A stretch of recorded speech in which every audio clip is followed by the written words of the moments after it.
ఇక ఎంబీసీ మంత్రిత్వ శాఖ అన్న చెప్తాడు. ఇక మంత్రులు అన్నారు ఇద్దరు. చిరు వ్యాపారులకు 10 లక్షల రూపాయల అసలు ఏమి వడ్డీ లేని రుణాలు ఇస్తామన్నారు అందరికీ. అక్కడ ఎక్కడ పోయింది?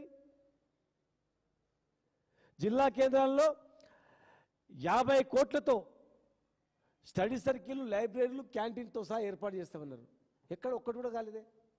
మీరు అనుకుంటే ఒక్కరోజు అయ్యే పని కదా, ఒక జియో ఇష్యూ చేస్తే అయిపోతుంది కదా. బీసీ ఐక్య భవనాలు అన్నారు. జిల్లాలో ప్రతి మండలాల్లో గురుకులాలతో పాటుగా నవోదయ విద్యాలయాలను సమానంగా ఏర్పాటు చేస్తామని అన్నారు. 3 లక్షల కంటే తక్కువ వార్షిక ఆదాయం ఉన్న వాళ్లకు ర్యాంకుతో సంబంధం లేకుండా ఫీజు రియంబర్స్మెంట్ అన్నారు. ఎక్కడిస్తున్నారు ఫీజు రియంబర్స్మెంట్? కాలేజీలు మూతపడుతున్నాయి, కోట్ల కొద్ది బకాయిలు ఏర్పడతా ఉన్నాయి. ఆ కాలేజీల చైర్మన్ రవికుమార్ గారు, జేపీఎన్సీ రవికుమార్ గారు, మేము సావాలనా బతకాలన్నా అర్థమైతే లేదు, అప్పుల పాలైపోయినాం, ఫీజు రియంబర్స్మెంట్ రాలేదని చెప్పి మొత్తుకుంటూ ఉన్నారు కాలేజీ వాళ్ళు. బీసీ విద్యార్థులు అంటేనే మరి మీరు ఫీజు రాదు ఎట్లా అని చెప్పి చదువుకునే పరిస్థితి లేదు. విదేశీ విద్యను పెంచుతామన్నారు, ఇంతవరకు ఎవరిని పంపించింది లేదు బీసీ విద్యార్థులకు.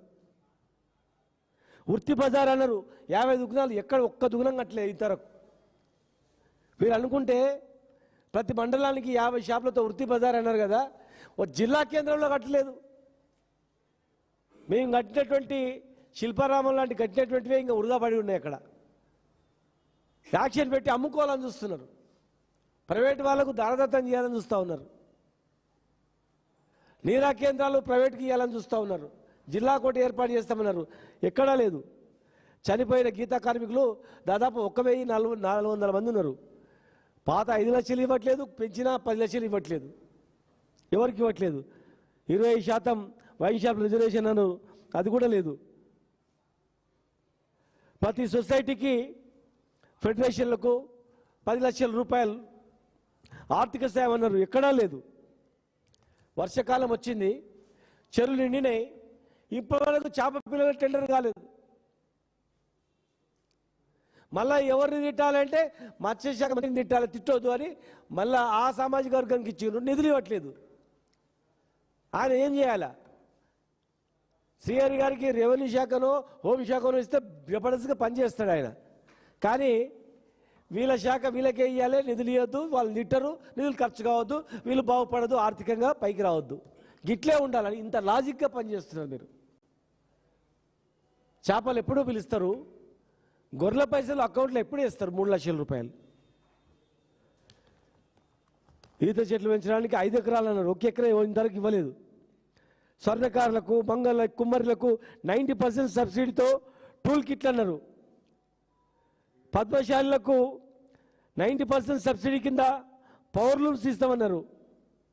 ఇక అండగా మాట్లాడతాడు, ఎందుకంటే టోటల్ వృత్తి కులాల గురించి కొట్లన్నారు, రమణాన్ని ఉన్నాడు కనుక. మేము పోచారంకి వెళ్తే వాళ్ళందరూ కళ్ళ నీళ్ళు పెట్టుకున్నారు.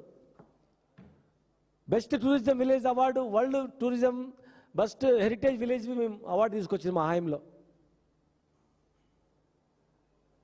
అక్కడ ఒక నిధులు కూడా ఖర్చు చేయలేదు. చేతి వృత్తులకు అసలు కనీసం గౌరవం లేదు, ఎక్కడ కూడా బతికే పరిస్థితి లేదు. ముదిరాజు కులస్తులను బీసీ ఏ గ్రూప్లో వేస్తామన్నారు. మరి ఎందుకు లేట్ అవుతుంది? 2 సంవత్సరాల నుంచి ఏం ప్రయత్నం చేసిండ్రు?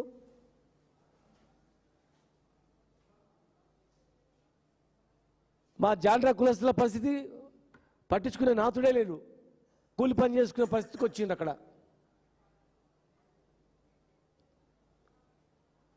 మా మేదర కులస్తుల సంగతి, ఆ వెదురు బొంగులు అవన్నీ సబ్సిడీ కింద ఇస్తామన్నారు, ఎక్కడ లేదు. వాళ్ళ పైన కేసులు పెడతా ఉన్నారు.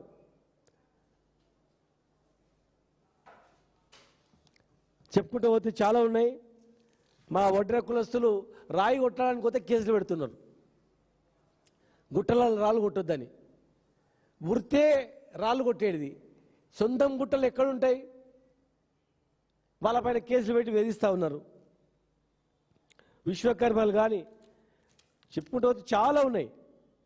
మా పెరిక కులస్తులు క్రిమిలేయర్ విధానాన్ని సిఫార్సు చేస్తాం, సాధిస్తామన్నారు. ఎవరికి లేనటువంటిది బీసీలపైనే మోపుతా ఉన్నారు.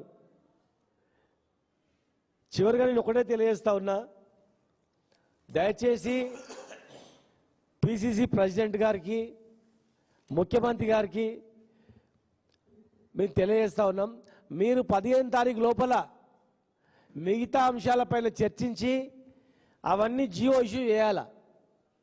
ఎక్కడైతే కామారెడ్డిలో మీటింగ్ పెట్టిండో సిద్ధరామయ్య గారు, అక్కడనే ఆ ఉమ్మడి జిల్లాలోనే ఒక్క బీసీకి మీరు ఎమ్మెల్యే టికెట్ ఇవ్వలేదు. రాహుల్ గాంధీ గారు ప్రతి పార్లమెంటుకు 2 సీట్లు ఇవ్వాలంటే ఎక్కడ మీరు అమలు చేయలేదు. రాజకీయంగా అణగదొక్కుతూ, ఆర్థికంగా వెనుకబడిన కులాలను అణచివేస్తూ, ఆర్థికంగా పైకి రానియకుండా చేస్తూ, నాయకత్వాన్ని అణచివేస్తూ ఇవాళ 42% అనేది 9th షెడ్యూల్లో పెడితేనే సాధ్యమవుతుందని మేము చెప్పినా మీరు వినకుండా ఫస్ట్ రాష్ట్రపతికి పంపినరు, మళ్ళా ఇమ్మీడియట్గా టర్న్ అయిపోయి అసెంబ్లీని క్లోజ్ చేసి ఆర్డినెన్స్ చేస్తామన్నారు. గవర్నర్ పంపపోతే మళ్ళీ అసెంబ్లీలో తీర్మానం చేసిండ్రు. అసెంబ్లీలో తీర్మానం చేసినటువంటివి, చట్టాలు తయారు చేసినటువంటివి 2 విద్యా ఉద్యోగాల్లో 42% అన్నారు. విద్యా ఉద్యోగాల్లో మీరు ఎందుకు 42% ఇప్పుడు అమలు చేస్తలేరు? దాన్ని ఎందుకు మాట్లాడతలేరు? కామారెడ్డి డిక్లరేషన్లో అనేక అంశాలు ఎందుకు ప్రస్తావిస్తలేరు? మీరు 42% రిజర్వేషన్ విద్యా ఉద్యోగాలలో లోకల్ బాడీలు అన్నారు కదా, మరి ఈ కనీసం ఈ మూడింటిపైన అమలు అయింది అని చెప్పి కామారెడ్డి రేపు 15 తారీఖున మీరు ఎందుకు మాట్లాడతలేరు?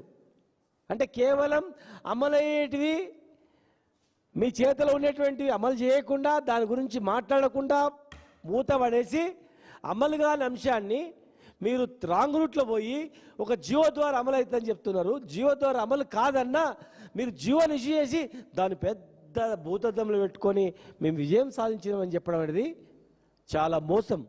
బీసీలను చేస్తున్నటువంటి ఈ ప్రభుత్వం చేస్తున్నటువంటి పెద్ద దగా, మోసం ఇది.